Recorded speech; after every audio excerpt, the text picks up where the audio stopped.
Danny Flexen here for Seconds Out, joined by Southern Area super-bantamweight champion Chris Bourke, bidding for another title next week against Michael Ramabeletsa. Not the English title, as was first hoped.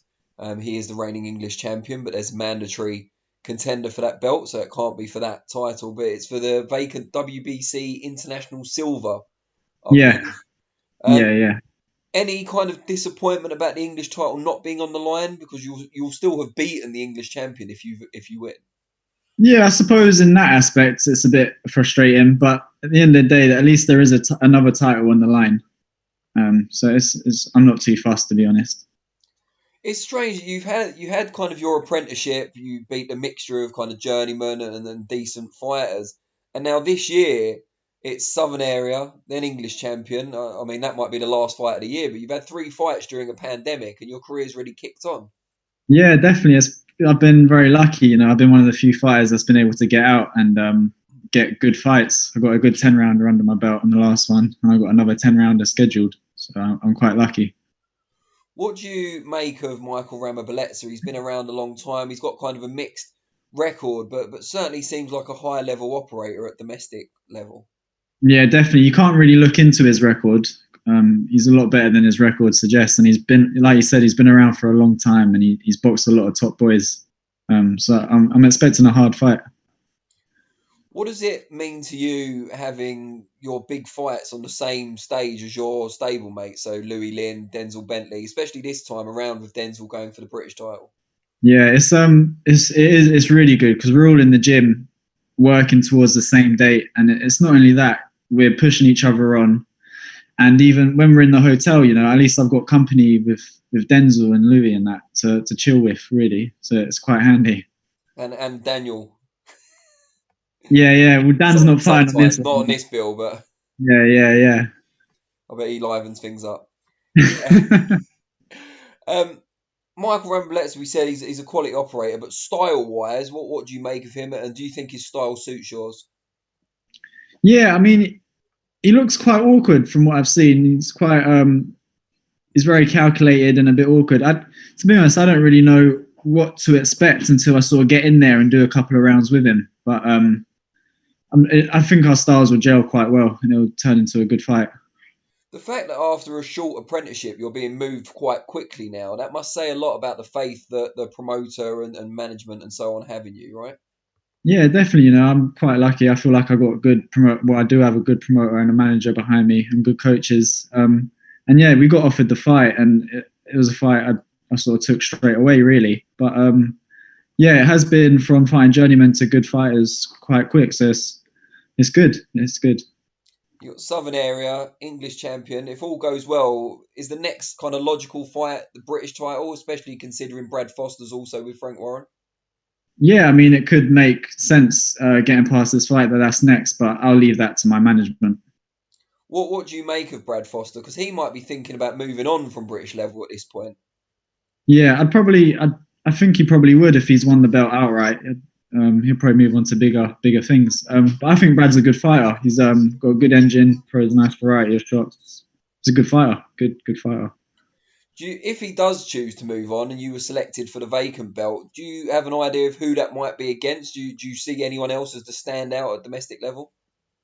Not particularly, but did Leach win the eliminator? An eliminator against Kez Ashfaq. It could be someone like that. But to be honest, I'm not really looking at other fighters. I've got Ramabeletsa in front of me, and he's a tough test, so I can't look past him. What are you making of the new Peacock and the facilities there? Because you got used to working at the old facility. We've seen the new one; it looks amazing. But how are you adapting to it as a fighter? Yeah, it's quality. You know, it's got everything there that we need. It's a little bit further for me to drive to, but boxing's my job, so it's not really an issue. But yeah, it's wicked. You know, it's just fully focused on us. There's no distractions, because with the old Peacock, you just got loads of like people coming in just to use the gym and stuff, and you sort of get chatting, and it can kind of distract you from your work sometimes. Whereas when we're there, it's just straight to work. And who have you been sparring in the build up to this? I know you always have rounds with Louis, of course, but who else have you been moving around with? Yeah, I've been sparring loads of boys. Danny Carr, he's also a stablemate, Southern Area champion. I'm bad with names. I sparred. He was fighting in the Golden Contract final, but it got cancelled. Walsh or Walsh, Dickens? Walsh, Oh, right, Walsh. okay. Yeah, sparring Walsh up his, and he came down to me. Dennis McCann, Adan, the other kid that's been signed by Frank. Yeah, loads of boys.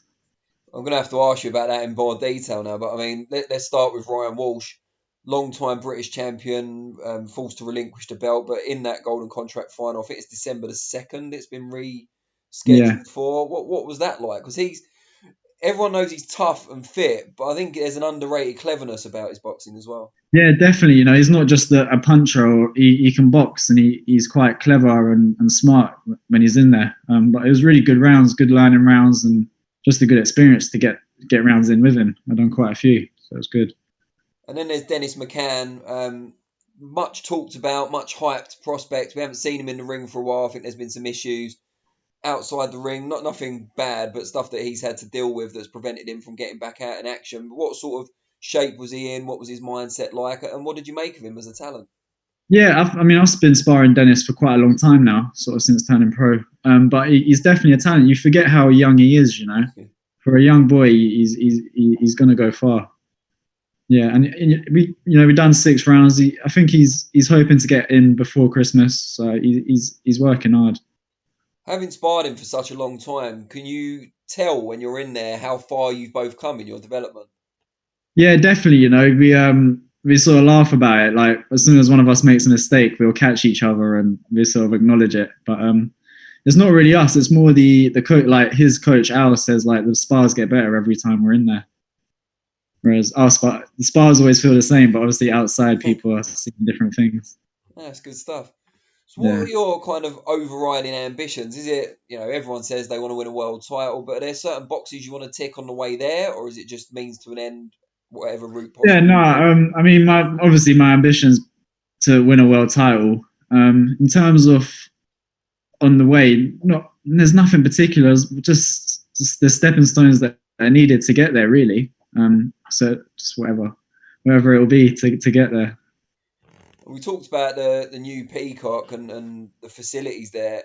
Is it kind of, who was I speaking to? It might have been Martin actually recently, that the public obviously don't come in anymore. It's just for the pros. Has that changed the mindset a little bit? I know you guys were always serious, but it's removed all distractions now. So has that changed things?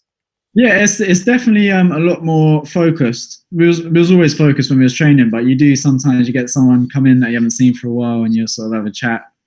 But yeah, that element's gone now. It's and the people that are coming down are like strictly sparring partners, or they're there to do something. So it's definitely different, but it's good. There's no distractions. Now, obviously, elite sport won't be overly affected by the new lockdown that's been imposed. But what about your kind of outside the gym life? Is that going to cause any complications for you? Yeah, it's a bit of a shame, after the fight, I would have liked ideally to have maybe gone away somewhere and had a proper little break, or even just to socialise, see all my friends and family and that. But you just got to follow the rules and crack on with it, really. Everyone's in the same boat, so I can't complain too much. You've already got experience, of course, from the last fight of boxing behind closed doors.